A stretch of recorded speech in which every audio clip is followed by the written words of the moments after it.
हा मेसेज मी माझ्या आईला करत होते. ती गावी गेली ना, मी तिला खूप मिस करते.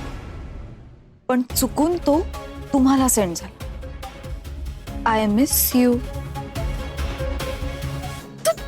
Best is best best Yesu.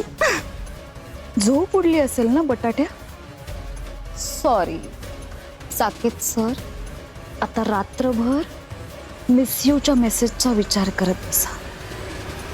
Sorry Saket sir, खरं तर हा मेसेज मला माझ्या आईला पाठवायचा होता, कारण ती गावी गेली आहे आणि मला तिची खूप आठवण येते. पण चुकून हा मेसेज तुम्हाला गेला.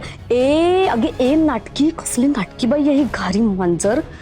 ही काहीतरी ना झोल आहे हिच्यात, शोधून काढायलाच लागेल. हा मेसेज मी माझ्या आईला करत होते. मराठी कला विश्वातील अशाच अपडेट जाणून घेण्यासाठी तुम्ही आमचं चॅनल टेलीचक्कर रिजनला नक्कीच सबस्क्राईब करा.